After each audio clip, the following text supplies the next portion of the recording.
Muito boa noite, muito bom estarmos novamente reunidos em nome de Jesus para abrirmos a sua palavra, lermos e aplicá-la ao nosso coração. O desejo do meu coração é que através dessa mensagem Deus abençoe a sua vida. Eu queria convidá-lo a abrir comigo a sua Bíblia no Evangelho de Marcos, capítulo 5.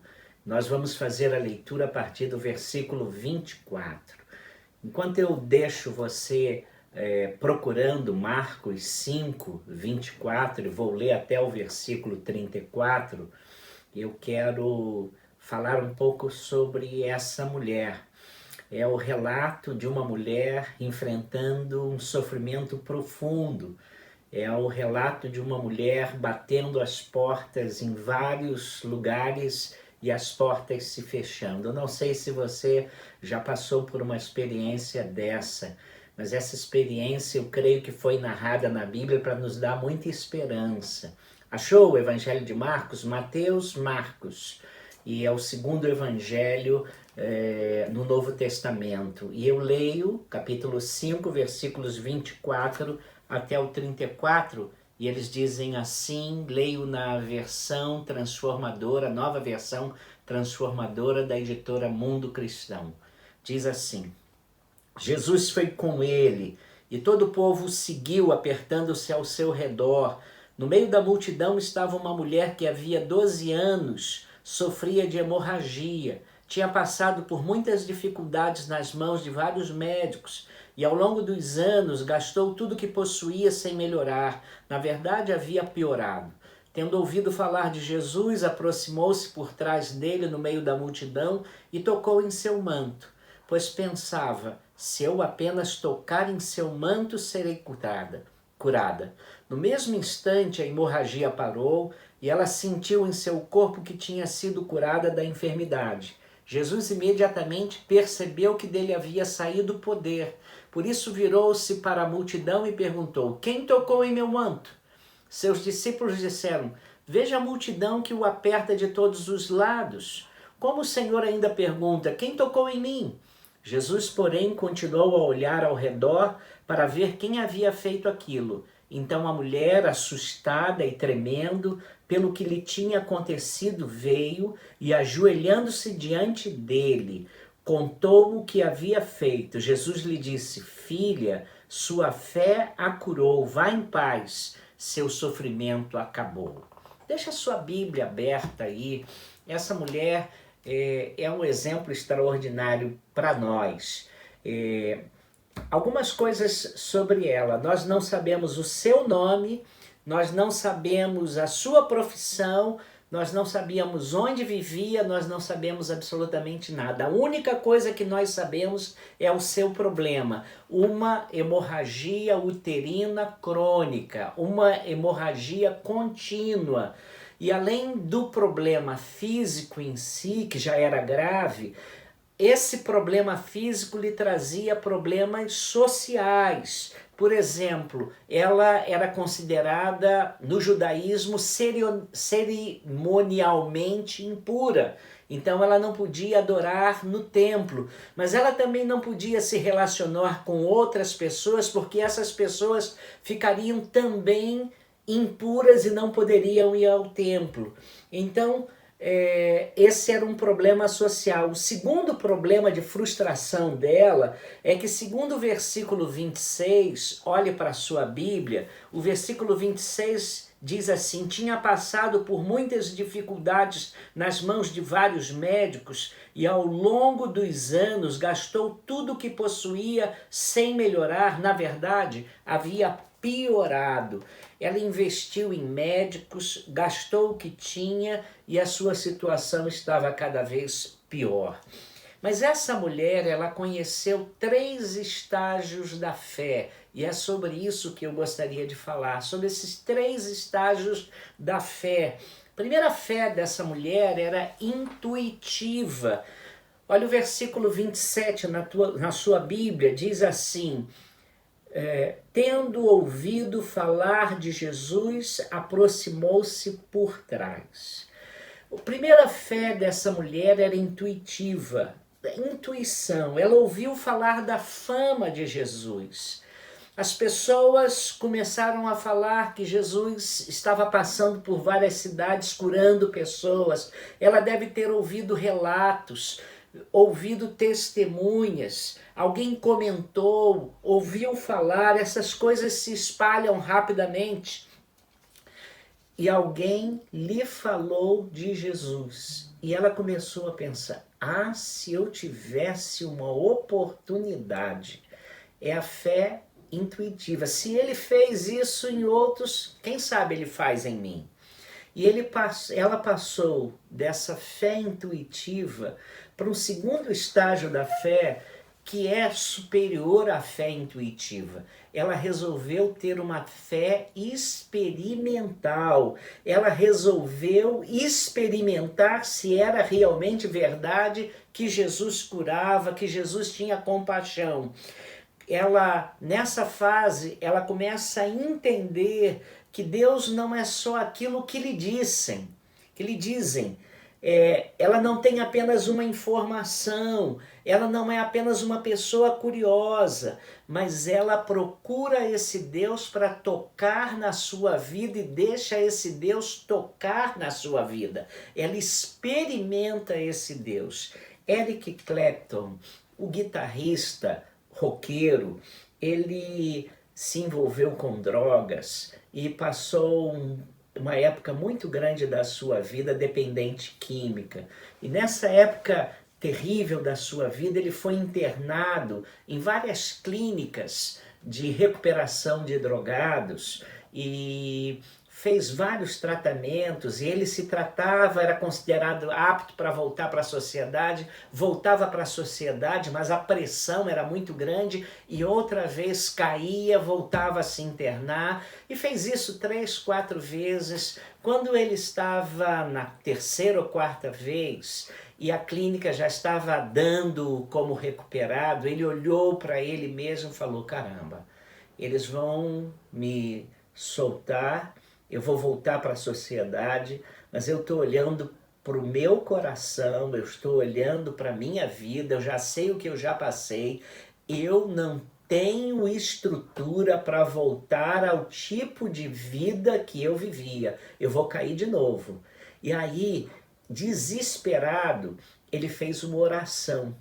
Ele que não acreditava em Deus, ele falou assim: Deus, se o Senhor existe, o Senhor está vendo o meu drama, tem misericórdia de mim. Deus, eu não sei se o Senhor existe, mas eu não aguento mais tudo isso. Tenha misericórdia de mim. E ele caiu de joelhos. E sabe o que aconteceu? Deus ouviu o seu clamor. E a partir dali ele nunca mais se drogou. E ele conta essa história na sua vida. Ele passou de um estágio que nem era um estágio intuitivo, porque ele não acreditava em Deus, mas ele resolveu experimentar Deus. Deus tem compaixão de mim, eu não aguento mais. É uma fé superior à intuitiva. A intuitiva a gente ouve falar, a experimental a gente conhece pessoalmente. Mas curiosamente essa mulher vai, experimenta, é curada, e Jesus vai e fala assim: quem me tocou? E aí Jesus provoca essa mulher a um terceiro tipo de fé. Uma fé que não é intuitiva, não é só experimental. É uma fé que ele quer que seja pública, comprometida, que eu chamo de fé que se compromete. Aquela mulher estava no meio de uma multidão, chegou perto de Jesus, tocou no manto de Jesus por trás, porque ela dizia: se eu somente tocar no seu manto, eu serei curada. E Jesus para tudo e diz assim: quem me tocou? E os discípulos na verdade, acham que essa pergunta de Jesus, quem me tocou, é meio ridícula. Olha o que os discípulos dizem, versículo 30 e 31. Jesus imediatamente percebeu que dele havia saído o poder. Por isso virou-se para a multidão e perguntou: quem tocou em meu manto? Seus discípulos disseram: veja a multidão que o aperta de todos os lados. Como o Senhor ainda pergunta: quem tocou em mim? E Jesus quer identificar quem é essa mulher. Ele falou: não, de mim saiu virtude. E quando Jesus fala isso, essa mulher fica aterrorizada, talvez com medo de perder a bênção. Então, ela se prostra, ela se ajoelha diante de Jesus e se identifica: fui eu. A fé compromissada, ela faz mais do que a fé experimental. A fé comprometida, ela torna-se pública. E você diz para todo mundo o que está acontecendo com você. Você se torna mais coerente, você se torna mais corajoso. Mas essa mulher, ela tem uma coisa extraordinária que nós precisamos ter. E essa mulher tem uma característica que nós não encontramos muito nas pessoas. Ela vai a Jesus com uma tremenda expectativa no coração de que Jesus é generoso. Ela se aproxima de Jesus cheia de intenção de ver a manifestação do seu poder na sua vida. Ela o tocou de uma maneira diferente de todas. Muitas pessoas estavam naquela multidão em volta de Jesus. Por certo, muitas esbarraram em Jesus. Alguns talvez tenham dado algum toque. Alguns tivessem encostado em Jesus e não experimentaram absolutamente nada. Mas Jesus, quando essa mulher toca nele, por detrás, Jesus para tudo e diz assim: alguém me tocou com uma expectativa diferente. Você está participando do culto aqui hoje, talvez você tenha vindo ouvir a música, talvez você veio passar o tempo, talvez você sentiu necessidade de um encontro religioso, veio participar do culto porque alguma pessoa falou: olha, tem um culto, e você, para ser agradável, veio, tá? Mas é diferente de se você veio ao culto, está participando aqui porque você sentiu necessidade de trazer o seu coração para cultuar e ouvir a voz de Deus e deixar Deus agir na sua vida. Quando você tem expectativa de que Deus vai agir. Há pessoas assim, há pessoas que, por exemplo, oram a Deus, mas há pessoas que quando oram crendo que Deus realmente as ouvirá e agirá em seu favor. Isso faz toda a diferença, chama-se expectativa. Você está aqui com a expectativa de que Deus fale ao seu coração? Quem vem com essa expectativa se envolve com o culto, não é um mero espectador, não é uma pessoa desatenta às vezes, displicente em outras. Eu me lembro de Eugene Peterson. Ele conta no seu memorial da sua vida, um pastor que foi pastor nos Estados Unidos e no Canadá. Ele diz que na sua igreja iam ao culto 2 irmãos, e aqueles 2 irmãos pareciam muito fervorosos, mas durante todo o culto eles trocavam conversas pelo celular, falando sobre investimento na Bolsa de Valores.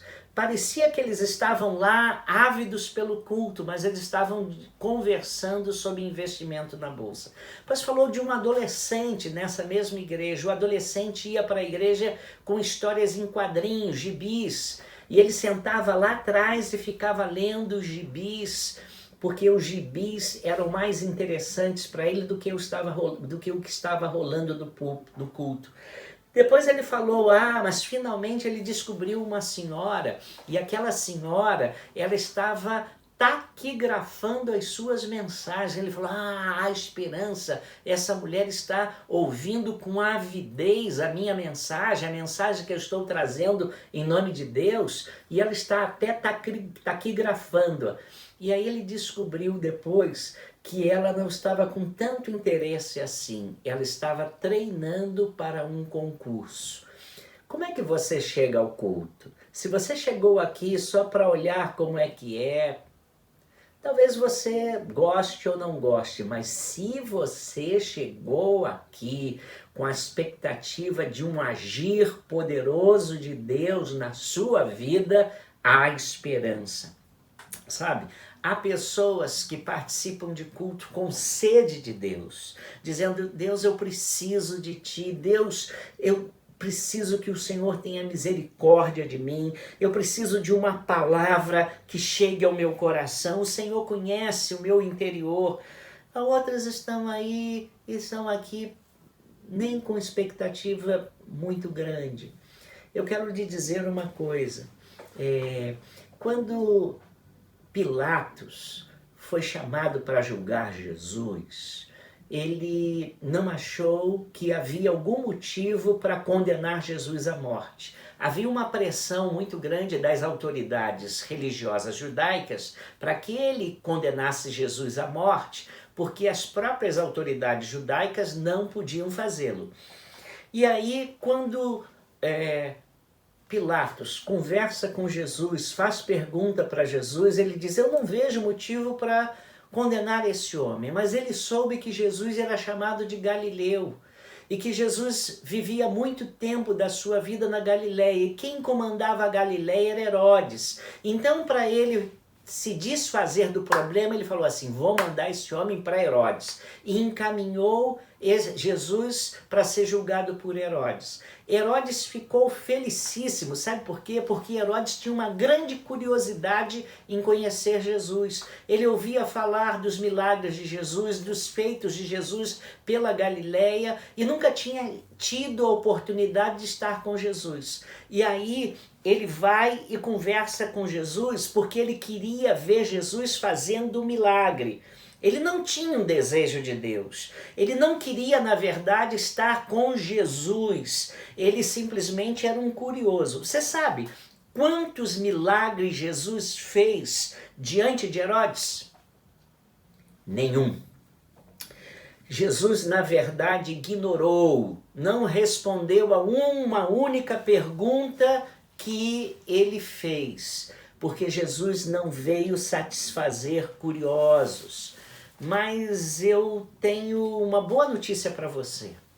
Jesus é capaz de parar todos os seus projetos e planos para satisfazer pessoas realmente interessadas nele.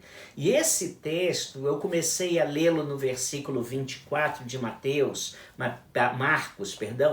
5, 24. O texto começa com o presidente da sinagoga, um homem chamado Jairo, que estava com uma filha terrivelmente enferma, entre a vida e a morte. A filha é uma adolescente, e ele então foi a Jesus, e Jesus disse, vou lá, e Jesus começa a caminhar com ele em direção à casa onde a menina estava doente. E aí, de repente, ele para atender essa senhora, e para no meio de uma multidão, e essa senhora toca em Jesus, e Jesus para e diz, quem me tocou? Eu não sei como é que você reagiria se você fosse Jairo. Eu fiquei pensando nisso, se eu sou o pai de uma adolescente que está entre a vida e a morte, e eu posso pedir a Jesus para que ele a cure, e agora indo em direção à minha casa, e Jesus para atender uma multidão, e numa multidão perguntar quem me tocou, eu acho que eu diria assim, Jesus, agora não, Jesus. Essa mulher já tem 12 anos que está se tratando, Jesus. Ela está há 12 anos com esse problema de saúde. Agora a minha filha é adolescente, precisa do Senhor desesperadamente. Vamos deixar isso. O Senhor cura a minha filha e depois volta aqui. Mas Jesus não faz nada disso. Ele para. Ele tem tempo para essa mulher. Por quê? Porque Deus está interessado nesse tipo de gente que está procurando Jesus com grande expectativa. Uma vez Jesus esteve com a mulher samaritana, e a mulher samaritana perguntou a Jesus: olha, os meus pais samaritanos dizem que eu devo adorar ao Senhor no Monte Gerizim. Agora os judeus, que são inimigos nossos, dizem que nós devemos adorar, e o único lugar para adorar é em Jerusalém, no templo em Jerusalém. Onde é que nós temos que adorar? E Jesus disse para ela o seguinte: olha, nem num nem no outro. Porque os verdadeiros adoradores do Pai, eles o adoram em espírito e em verdade. São estes adoradores a quem o Pai procura. Deus quer o toque do interesse do seu coração para intervir na sua vida. E Ele deseja gente com fome, com sede dele. E esse texto diz mais. Esse texto diz uma coisa extraordinária que eu queria que você prestasse atenção. Que quando nós chegamos a Jesus com essa expectativa de um agir grandioso, generoso dele, nós acabamos recebendo bem mais do que o que procuramos. Porque essa mulher vem a Jesus por causa de um problema físico crônico. E não é errado se aproximar de Deus por isso. Jesus percorria as aldeias e cidades fazendo milagres. Passamos por enfermidades, nós passamos por dores, nós passamos por aflições, angústias, e devemos orar por isso sim. Devemos buscar a Deus sim. Você está sofrendo, você está passando por dificuldades, clame a Deus sim. Mas foi o próprio Jesus quem nos ensinou a orarmos por isso e orarmos inclusive por necessidades materiais. No Sermão do Monte, se você está lembrado, Jesus ensinou a orar e nos deu um modelo de oração, a oração do Pai Nosso, e Ele nos ensinou a pedirmos pelo pão, para que Deus nos dê o pão de hoje, o pão de cada dia. Então não é errado orar pelas necessidades físicas e materiais, mas essa mulher, ela foi com tal intensidade de expectativa da ação generosa de Deus na sua vida, que ela encontrou algo mais profundo numa dimensão maior. E Jesus pergunta: quem me tocou? E ela se prostra, e ela se curva diante disso. Diante de Jesus. Fui eu. Jesus faz com que aquela bênção, que era uma bênção na vida dela, se tornasse uma experiência pública. E é exatamente esse tipo de fé que Deus quer fazer no seu coração, transformar a sua experiência instintiva em experiência real, e depois da experiência real torná-la uma experiência pública. E a Bíblia diz que isso tem que acontecer. A Bíblia fala que para nós recebermos a maior bênção, que é a bênção da nossa salvação, que é a bênção maior do que a cura física, a cura da nossa alma, nós devemos crer em Jesus no nosso coração e confessá-lo publicamente com a nossa boca. E a Bíblia diz assim: com o coração você crê para a justiça, para ser justificado diante de Deus, e com a boca você confessa a respeito da salvação. Algo subjetivo, experiencial, que se torna público e objetivo. Você crê, mas crê publicamente. E Jesus mostra a essa mulher a necessidade dela ter uma fé pública, uma fé comprometida. Ela já tinha um milagre, mas agora vai com ela, dentro dela, o autor do milagre, o Senhor do milagre, o Deus do milagre. Você quer só o milagre? Se você só quer o milagre, você vai ficar com muito pouco, porque o Deus do milagre quer ser o seu grande companheiro na vida. Deus quer ser Deus na sua vida. Qual é a expectativa que você traz no coração hoje? Se você está aqui participando desse culto, ouvindo essa mensagem sem expectativa, vou dizer do fundo do meu coração, Deus o abençoe, Deus a abençoe. Mas espero que você tenha gostado do culto, esteja se sentindo agradado dele.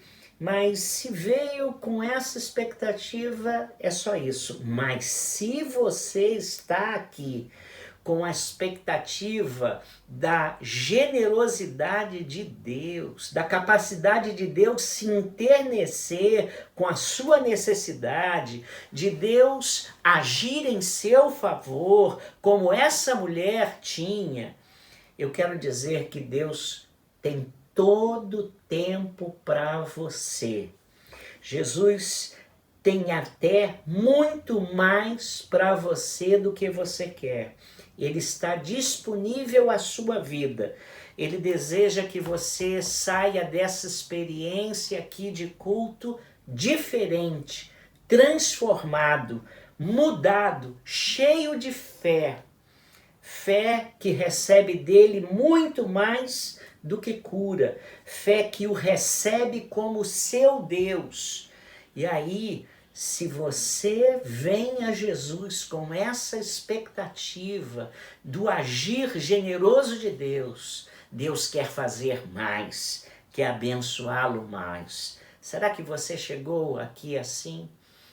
Eu quero terminar fazendo 2 orações. Quero primeiro chamar a sua atenção, você que está aqui e está aqui por mera rotina religiosa.